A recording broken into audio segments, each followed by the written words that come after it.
If there's one thing that we've learned over this entire woke Snow White, Rachel Zegler saga, is that if she has an opportunity to make things worse, in all likelihood, she will. That's kind of what we've seen when she went out there at D23 after being announced as Latina Snow White and said, you know what, it's not 1937 anymore. We're going to push modern day identity politics into this entire thing. And oh, yeah, by the way, I hated this movie. I was scared of this movie. I didn't like it when I was a kid, and then tried to do some PR spin and turn it around.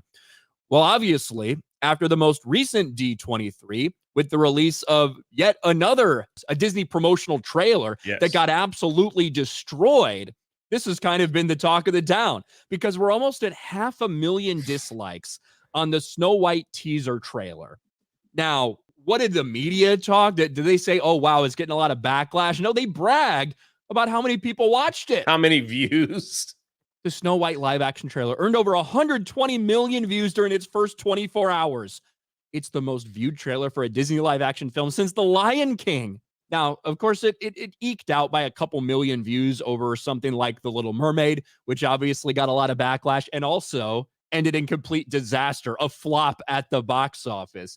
But you'd think that maybe in that you could mention, by the way, it's hated by almost everyone that actually watches it, that of the 6.3 million people who have watched this, only 1% of them have actually liked the trailer. Yeah. That's not really good numbers. But Rachel Zegler decided that she wanted to thank everybody for, for actually watching this trailer. And I got to be honest, if she had gone out there and said, hey, thanks for 120 million views. I'm really excited for Snow White. It's going to be awesome. We appreciate you guys. It'd be like, okay, cool. Promote your movie, even though Rachel Zegler maybe not be the most popular people to some people.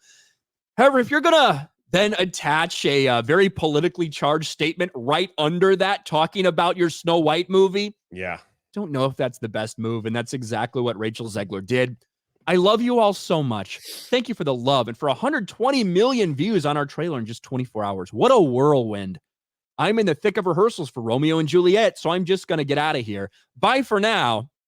But it wasn't bye for now. And as always, remember, free Palestine. And that reply, by the way, has 50,000 likes as compared to the original post. I'm under no assumption that every single person in Hollywood is going to think exactly the same way as I do or have the same exact political opinion.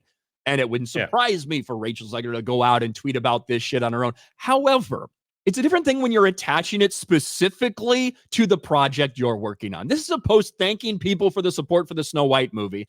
And then you attach a very fucking politically charged statement to that. I thought that you got fired if you talked about divisive politics if you work for Disney, at least if you're Gina Carano. But apparently for Rachel Zegler, it's A-okay. I mean, the other thing is your co-star is from Israel, posts a lot of pro-Israel things. So it's a direct clashing there.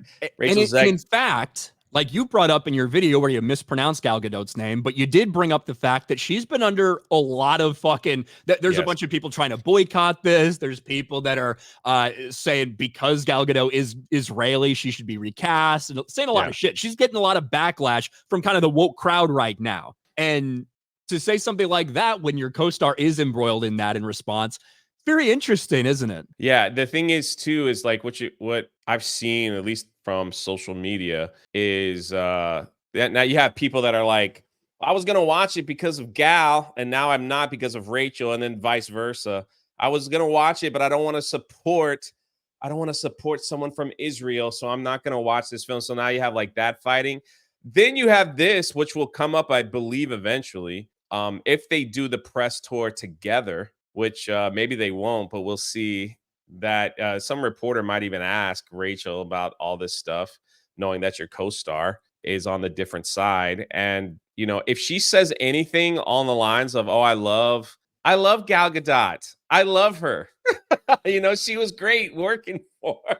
All those crazy people online are just going to turn on her with a snap of a finger and be like, you were supposed to be fighting with us, not with the enemy. Like, and then they'll start infighting between the pronouns and bios, like trans flags freaks. They'll be like, don't go after Rachel. She's just saying what she needs to say. We know, look, she tweets free Palestine. Like, she's with us, but she has to do these things. You'll get a lot of that kind of fighting going on. That could be interesting. Yeah, I think that's what's going to happen.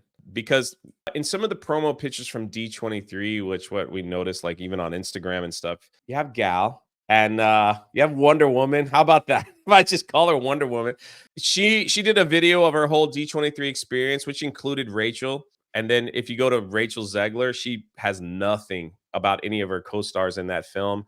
And she writes, "I'm the fairest, by the way." Like she writes that in her post. So yeah, and Steph's right. It looks like Rachel cropped out some of Gal Gadot's photos in that. So it's almost as if she knows she can't put her in those pictures because the people that she's catering to will just freak out on her. So, but this is where we are now with these Disney stars. And again, yeah, if you're casting these fucking young women from Hollywood, there's probably a decent chance that many of them are going to hold political ideologies. Probably I don't agree with, especially if they've grown up in this fucking bubble and all this shit. yeah, However, when you decide to hire these people and promote them and allow them to say whatever they want, while at the same time firing people who dare have like a kind of like fucking normie conservative take, that's kind of bullshit.